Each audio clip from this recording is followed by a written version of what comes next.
यजमान आए, राधा रमन जी। हमने कहा राधा रमन जी क्या बात है? कहा आज बेटी का श्राद्ध है, प्रसाद पाना। हमने कहा दक्षिणा लगेगी, बिना दक्षिणा के प्रसाद कैसे पाया जाए? तो कहा गुरुजी बोलो क्या दक्षिणा लगेगी? हमने कहा एक दक्षिणा चाहिए। एक बेटी गई है आपकी, 12th क्लास में पढ़ रही थी, पढ़ाई पूरी नहीं हुई थी, चली गई। कोई एक गरीब की बेटी जो 12th में पढ़ रही हो, उसकी पढ़ाई को तुम उसकी कॉलेज तक का खर्चा तुम उठाओ तो हम श्राद्ध पाना। ये हमारी दक्षिणा है। एक गरीब की बेटी अगर पढ़ने को तैयार बैठी है और शिक्षा चाहती है और उसके पास धन नहीं है, उसको तुम पढ़ाओ।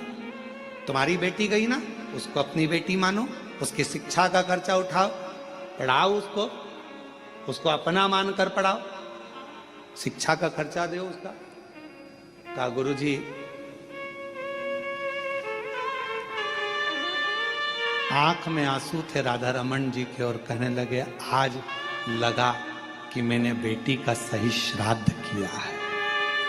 आज लगा मैंने बेटी का सही श्राद्ध किया।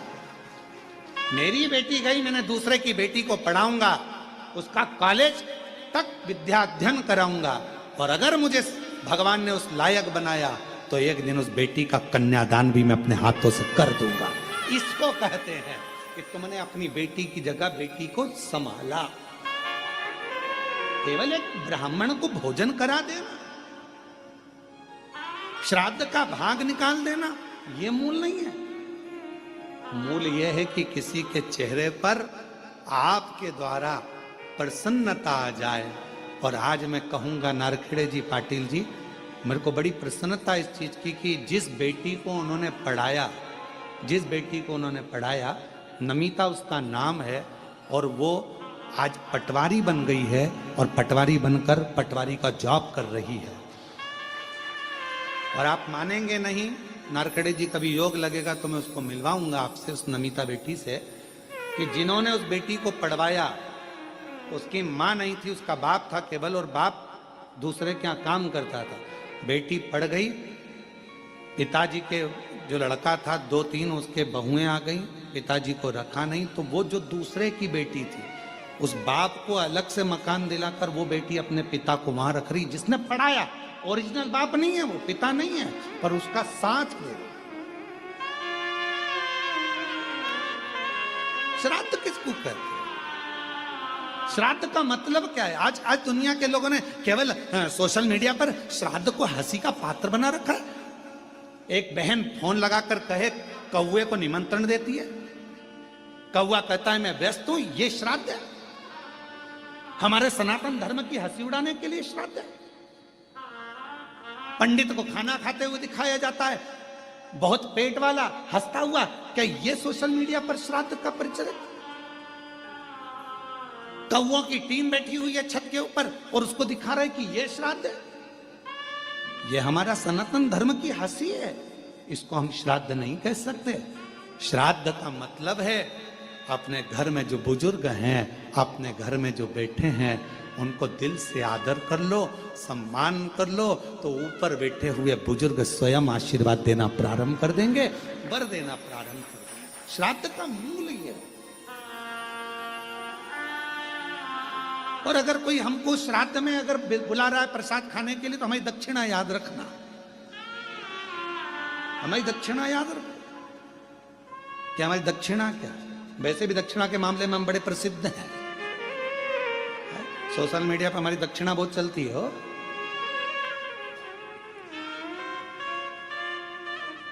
पर हमारी दक्षिणा याद रखना कि हमें अगर श्राद्ध पक्ष में प्रसाद पवाना है, जिसको बुलाना है हम आने को तैयार है, पर शर्त यह है कि अगर बुजुर्ग के श्राद्ध में बुलाओगे तो एक बुजुर्ग को तुम्हें उसके मरते दम तक संभालना पड़ेगा। एक महिला के श्राद्ध में बुलाओगे तो एक बुजुर्ग महिला को, एक गरीबड़ी को, तेरे घर की बुजुर्ग महिला को तुझे संभालना पड़ेगा। ये दक्षिणा दे और संकल्प देना पड़ेगा। संकल्प अगर टूट गया तो समझ लेना तूने संकल्प किसको दिया? 12 ज्योतिर्लिंगों को। शिवर वाला महाराज केवल शंकर को भजता है, शिव का स्मरण करता है। इसलिए मर गए, चले गए, उनके प्रति श्रद्धा श्राद्ध नहीं है।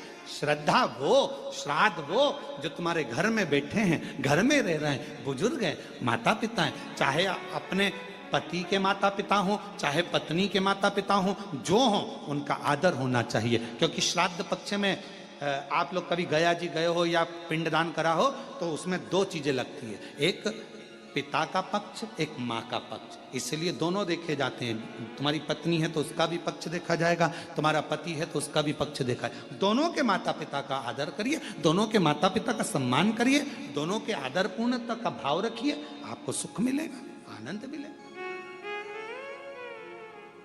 पूर्णता का।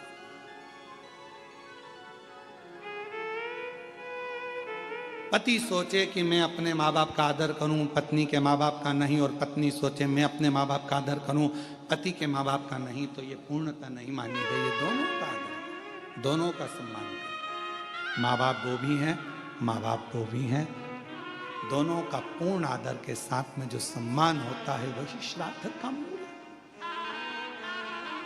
हम भटक रहे हैं आज के जमाने में। हमने श्राद्ध को केवल हंसी का पात्र का केंद्र बना दिया। ये 16 दिनों को श्रद्धा के मूल को समझो। मैं मंदिर के भीतर एक भाव उत्पन्न करो। श्राद्ध पक्ष की कथा सुन रहे हो, जितने आस्था चैनल पर कथा सुन रहे हैं, जितने फेसबुक यूट्यूब पर कथा सुन रहे हैं, बोल देना कि सियोर वाले महाराज को अगर श्राद्ध में बुलाना है प्रसाद पवाने के लिए तो दक्षिणा तैयार है, और वो दक्षिणा एक ही होगी, आपके घर के बुजुर्गों का आदर, आपके घर के बड़ों का सम्मान, श्रद्धा, उनके प्रति रुचि, ये हमको चाहिए। ये हमारी दक्षिणा है, ये हमारी दक्षिणा है।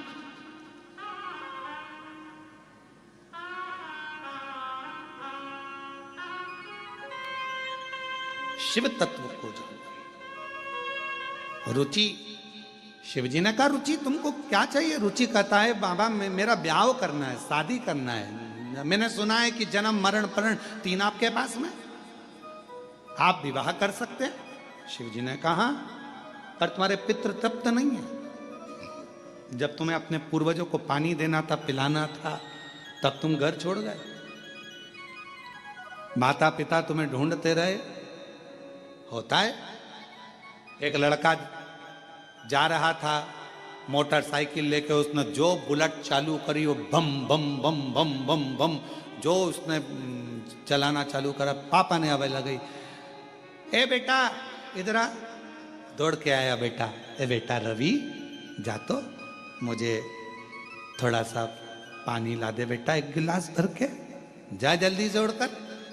लड़का दौड़कर अंदर गया, अपनी मम्मी से कहा मम्मी मैं काम से जा रहा था और पापा ने मेरे से पानी लाने का कह दिया, पापा को एक गिलास पानी दे देना।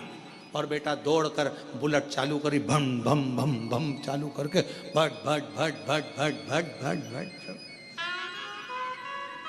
माँ आई, एक गिलास पानी लेके दिया। पति ने पूछा क्यों तुम पानी लेके आई? मैंने पानी तो तुम्हारे बेटे से मंगा था, तो वो इतनी जल्दीबाजी में कहाँ गया? इतने में माँ ने सिर पे पल्लू लेकर बोला, रेलवे स्टेशन पे प्याऊ लगाई है बेटे ने, पानी पिलाने गया है। बाप ने माथा टोका, स्टेशन पे पानी पिला रहा, बाप यहां मंग रहा तो चिल्ला रहा स्टेशन पर। ऐसे ढेर सारे, क्या मतलब? चले चले रुचि, जब तुम्हारे बुजुर्ग तुम्हारे से पानी मांग रहे थे तुमने घर छोड़ दिया। जब तुम्हारे बुजुर्ग तुमसे जल मांग रहे थे तुमने घर छोड़ दिया। और अब कहते हो कि मैं तुमको कुछ दूं, तो तुम्हें उन बुजुर्गों को प्रसन्न करना पड़ेगा, तुम्हारे पितरों को तृप्त करना पड़ेगा।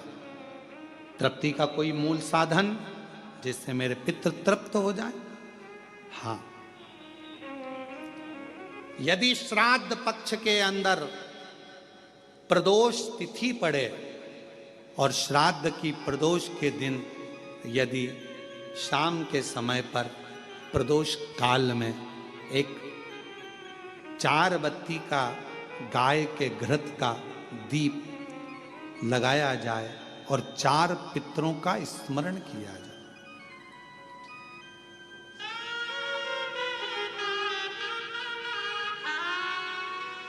चार पितरों का स्मरण करो, वो 4 बत्ती का दीपक जलाकर।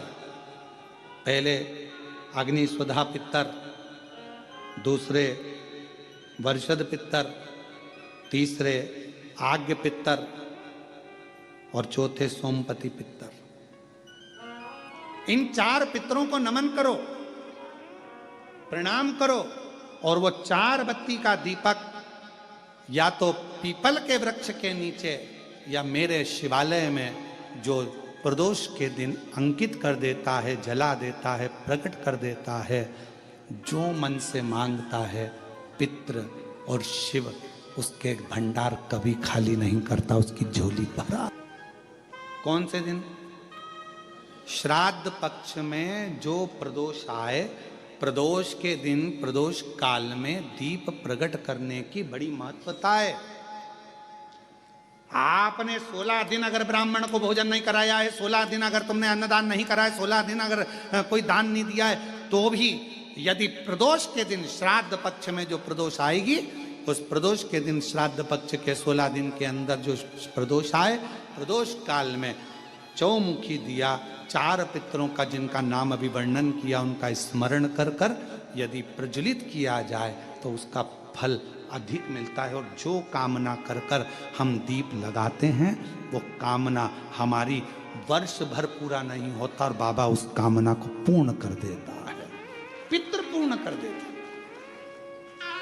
तुम अपने पितरों का नाम लो और लगाओ चार, क्योंकि ये 4 पितृ 4 दिशाओं से हमको सुरक्षित रखते हैं। अग्निस्वध पितर हमारे पूर्व दिशा से हमें सुरक्षित रखते हैं। वर्षद पितर हमें दक्षिण दिशा से सुरक्षित रखते हैं। और महाराज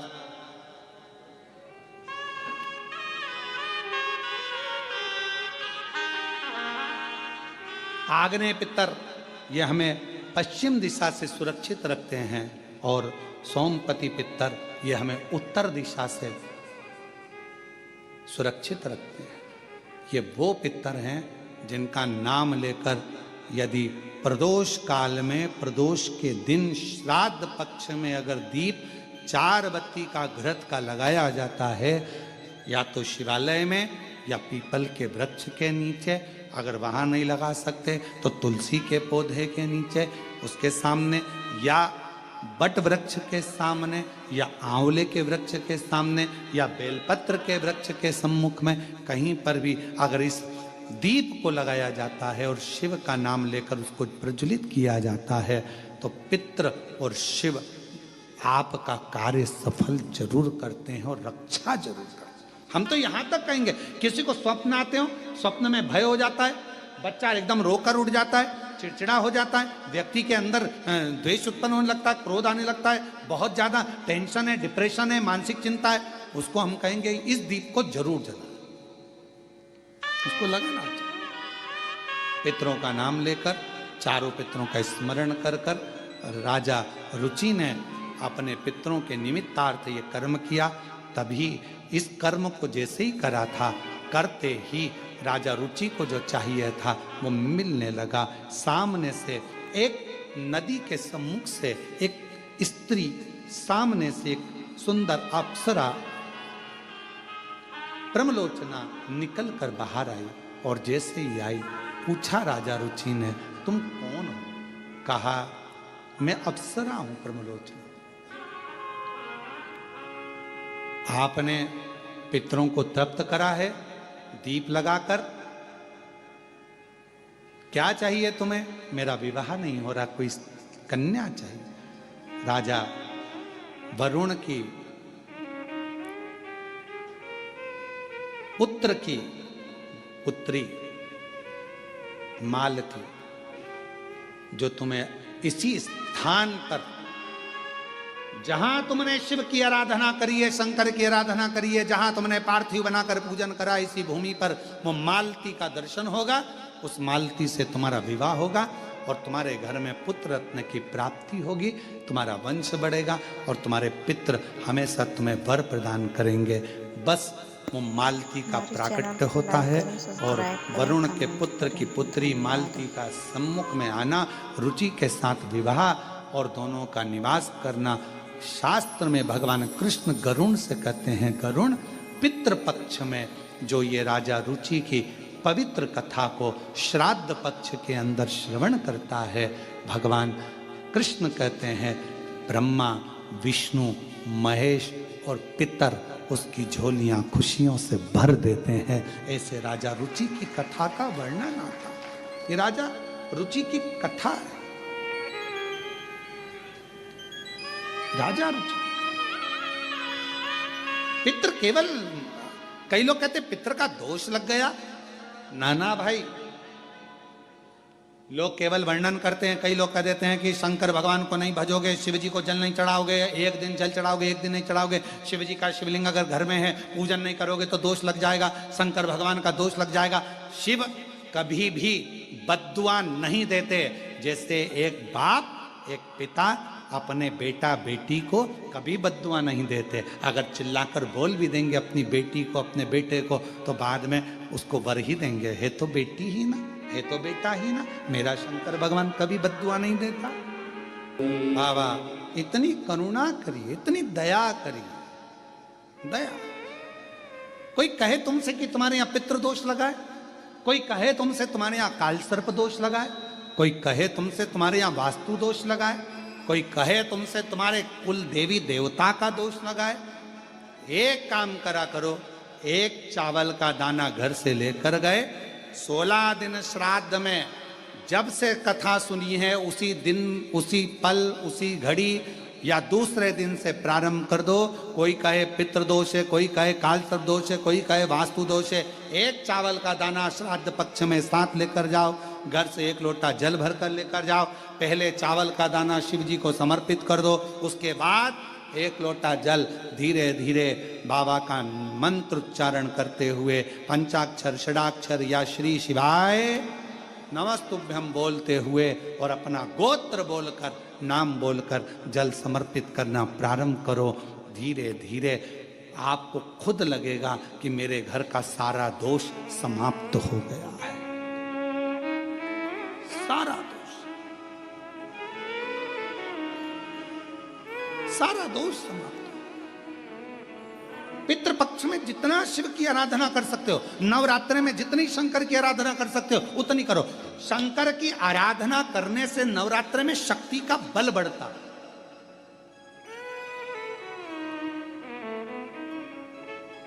शक्ति का बल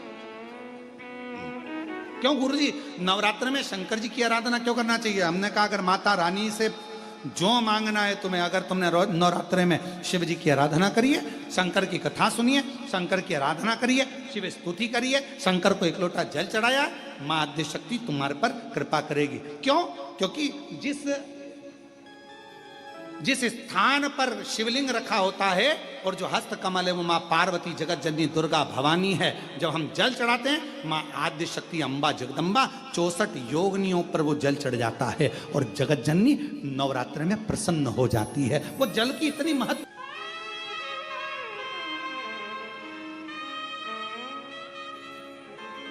कोई बेटा बेटी है, कोई एग्जाम दे रहे हैं, कंपटीशन एग्जाम में बैठ रहे हैं, सर्विस के लिए जा रहे हैं, नौकरी के लिए जा रहे हैं, नौकरी नहीं लग रही है, हम कहेंगे लाल पुष्प की पत्तियों को प्रत्येक किसी भी नवरात्रि के अंदर, नवरात्रि के अंतर्गत 9 दिन का तुम नियम बना लो। जैसे कई माताओं का नियम रहता है, मेरा व्रत है, मैं दूध पर 1 गिलास दूध पर व्रत करूंगी, मैं नंगे पैर चलूंगी, मैं ये व्रत करूंगी, मैं वो व्रत करूंगी। मैं बेटा बेटियों से कहूंगा, नवयुवक बच्चों से कहूंगा, अगर आप कंपटीशन एग्जाम में बैठ रहे हो अपनी पूरी मेहनत करो, पूरा परिश्रम करो, रात दिन एक करो और लगे रहो। और 9 दिन तक नवरात्रि में 9 लाल फूल की 9 पंखड़ियां या 9 कोई भी चावल लाल कलर में कर कर कुंकू में कर कर, अगर माँ जगत जननी के मंदिर में नहीं जा सकते, माँ भीड़ रहे तो शिवलिंग